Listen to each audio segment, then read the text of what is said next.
Hey everyone, it's Lisa from Primitive Gatherings, and today I want to talk about stitching for our Black Star flower farm. So I know you've had a couple blocks now and maybe you're getting into the swing of things, but I thought maybe I'd give you a few pointers on how I stitch the various stitches. There's not a lot of stitches in this program, but you can embellish or go crazy and do whatever you want. I'm kind of keeping it simple so beginners don't feel overwhelmed because I think this is a beginning project. All right, so I just want to show you, I have a couple of the blocks already stitched here, and I am working on the center block where I will be showing you how to stitch today. All right, I'm going to go through a couple of the products that I really love and really use all the time. So starting off, I want to talk about the light. So I use this Beam and Read light, and I can stitch with this light anywhere. So it goes around your neck like this. I'm just going to put it on because I'm going to need it, and it lifts up like this. So this is how you shut it off, and you can adjust this, and you don't feel anything around your neck at all. Actually, I went to the grocery store one time with this on and did not know I had it on. So I'm going to click it on, and if you want to use it for reading at night, you can dim down how many lights is showing, and these are all LED lights.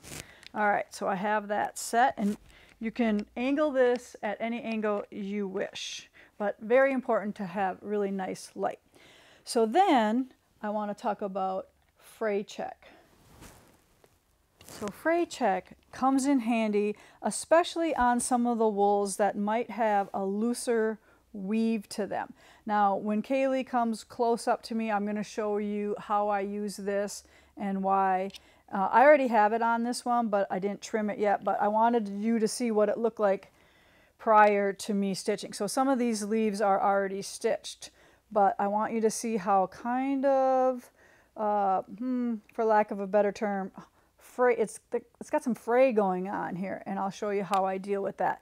But one of the things I do is I keep a pin in here, and then I will just gently put a bead of it right on top of the wool, right on that edge. And then I give it a few seconds to dry, actually more like a few minutes, before I stitch on it. So I have that on there, and I'm going to let that dry while I'm showing another stitch. Okay, and then I have obviously my thread here. These are my Valdani balls, and you already know which ones you need with the pattern. My favorite scissors is this one here, and it's a Primitive Gathering scissors. It's very handy for cutting and snipping your threads as well when you're embroidering. Then I am using 22 chenille needles from Primitive Gatherings. There are 12 needles in this tube for $7. And I am using number 8 weight threads, so that is why I have the 22 chenille needle. A little bit bigger thread, a little bit bigger needle. I'm going to show you how I use these magic clips here as well, especially when you're working on the big center block. That's 30 inches. It's more than that. It's 32 right now, but it will trim it down to 30 and a half. And I just have them stored in this cute little ruler box that we also sell here at Primitive Gatherings. All right, so then the next thing that I use is I always sew on a pillow. That helps me keep my arms elevated without kind of doing this type of thing. So I rest them as I stitch. So get yourself a travel pillow that you can stitch on, or sometimes I even use like a bed pillow that covers my whole chair, and I use it as a pincushion and everything as well. All right, so let's start off with stitching on the stems, and I'm going to do a cross stitch on the stems. All right, so I want to show you a couple of ways to thread your needle. This is a nice big eye, so you can just thread it through kind of normal like that and thread like that. However, I do have a fun way to do it, and that's I wrap it around my finger like this, and I put the eye of the needle directly on the center of the thread. I push down and then move that needle down, and it pops right into the hole. So you have to center the needle, let go of everything, press down and roll your finger back, and it goes right to the eye. So once I have it threaded, then I'm going to put a knot in the end. So I'm going to cross the needle with the thread, hang on to it. Now I'm on top of the needle, so I'm going to go right behind 1, 2, 3, And then that's my knot. So I'm going to hang on to it while I pull this through. Secure your eye with your other finger and then pull that through, and then there is where my knot is. Okay? Now I'm on a dark background, so I don't have to really worry about my thread tails showing through. So that's why I left it long. So now to do the cross stitch, I'm going to show you on the other side first what it looks like. So here it is on the stem. So instead of going all the way up one side and down the other side doing a blanket stitch, I did something a little bit more visually interesting, and that's crossing over the stem. And I will show you the easiest way to execute that. So I start on the top. Get my light where I'm going, okay. So I'm going to pull it, and then I'm just going to rest it down. So I'm going to take my needle and I'm going to move over 1/4 inch. So I'm going to move over 1/4 inch. I'm going to slide to the other side, and I'm just going to scoop under the stem. And that's going to create a diagonal. So now I move over another 1/4 inch.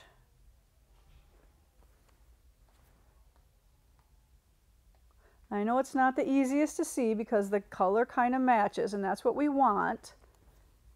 But hopefully we have a nice close-up shot here that you can see this. I'm just moving over, scooping under, and you will continue to do that however long your thread lasts. And then when you're done, you're going to cross over the other way. So now I'm going to come back, and if I would start, I'd start on the top here, and then I'd insert my needle here and scoop this way, connecting these two. So see how it's going to cross over? So if I go like this, it crosses over.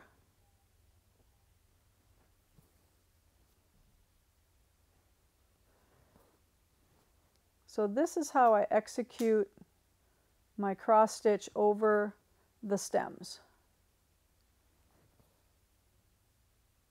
Like that.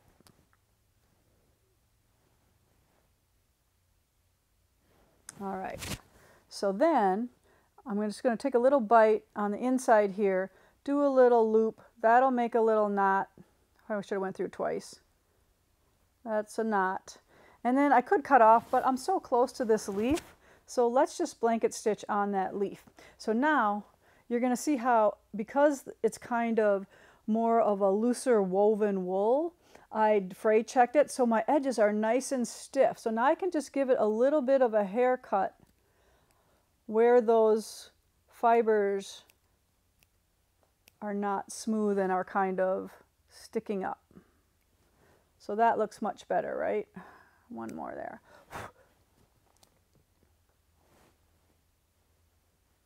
Poked my needle right there. All right, so now I'm going to start like right on the side here, and I'm going to do a blanket stitch.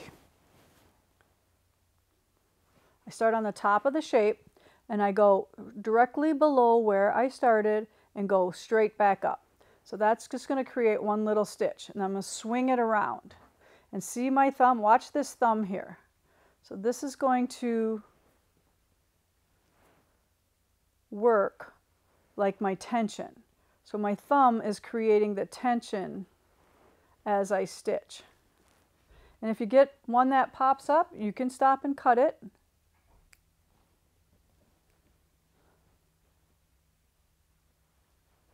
So the thread stays behind the needle.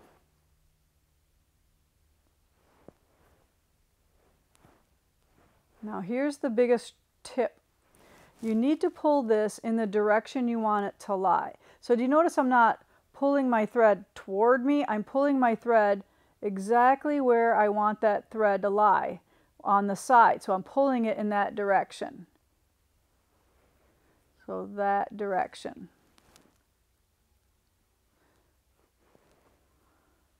Now let's pretend I need to stop. So I'm going to make a stitch, and I'm going to insert my needle forward of where I am, but right next to that last stitch.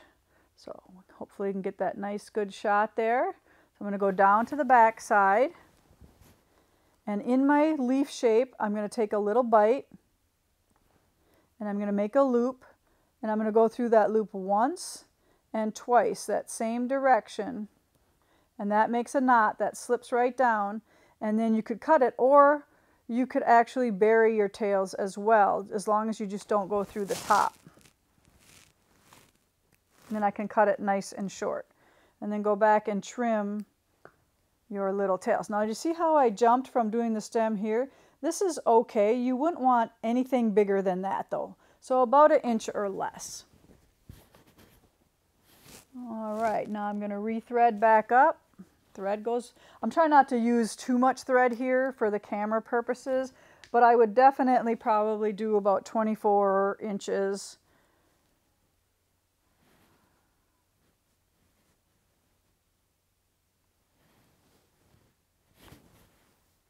So put a knot, and then I'm going to start right, I'm going to go back. I'm in this 90-degree angle under the top and to the right of the up and down stitch. So I'm going to go right here. So see where I am? And then I pull that and I lay it back down over, and then you can't tell where we started and stopped. So another thing that I do not do is I don't sit there and go, oh, that's not too far, oh, that's too far. I just poke my needle in, push it down, and pull it up. And then I adjust where I want my stitch to be. And you don't want them so tight that you do not see this outer edge of thread running along that edge. So don't pull it too tight. Now, I don't have a really pointy point here. It's very much a rounded corner. So I'm just going to just go around that. And sometimes I'll use the same hole. Now, if it was a very steep point, you'd go one that way, one to the point, and one this way.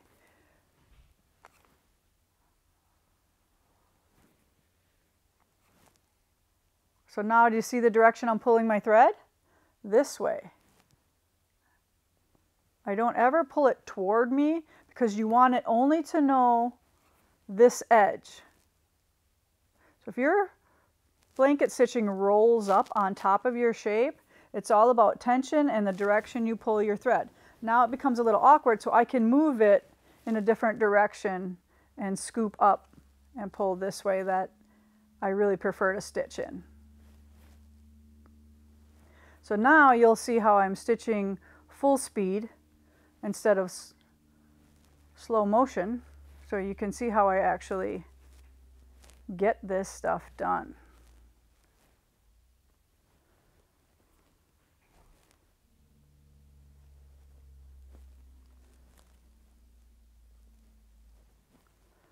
So hopefully I'll have enough to finish. Looks like I'm going to be fine. All right, so I'm going to go one more time in here, and I'm going to go out to the point. Roll that right up on the top.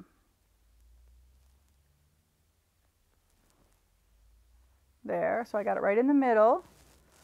And then I think I'm going to stick one more in here. There, and then I'm going to go right, here's where my stitch started. So I'm going to go under the leaf shape and by the thread. So then that goes right down there.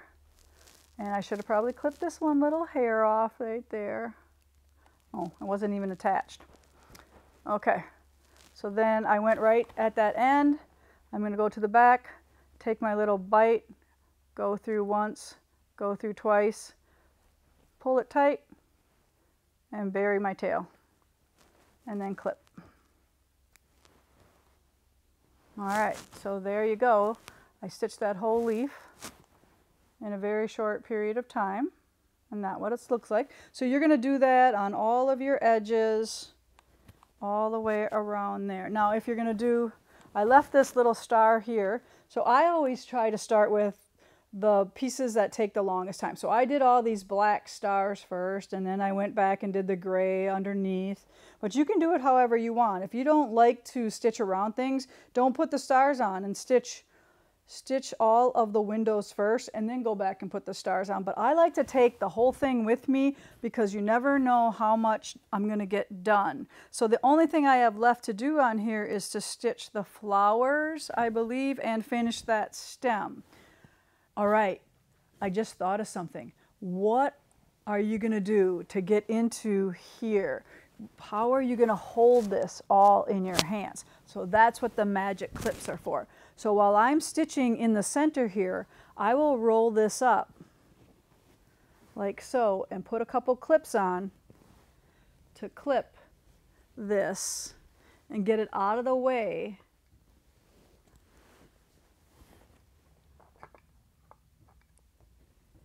So then when I want to get in here, all I have to do is hold this in my hand and go around. Not so you're trying to fight it all the time. So these little clips are amazing. So those are the basic stitches. I do want to point out that sometimes the blanket stitch can go to, let's see over here, I wanted to show this. So a couple different variations of the blanket stitch here.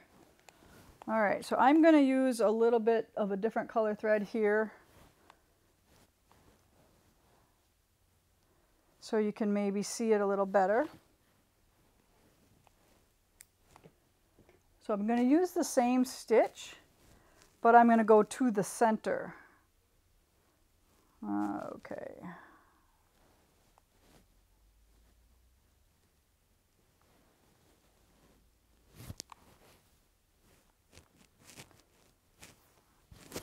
All right, so blanket stitch starts on the top of the shape. Now, if you don't want to stitch to the center, you could draw like an oval in here and stitch to that oval, or you can stitch to the center. So I'm going to go to the center and come straight back up. Wow, this thread match is too good. So then I'm going to go to the center, and I'm just going to always angle my way out. So the stitch is the same, except my down point goes always to the center.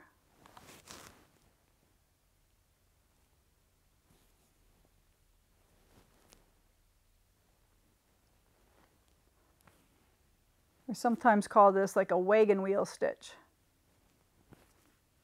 because it looks like spokes of a wheel.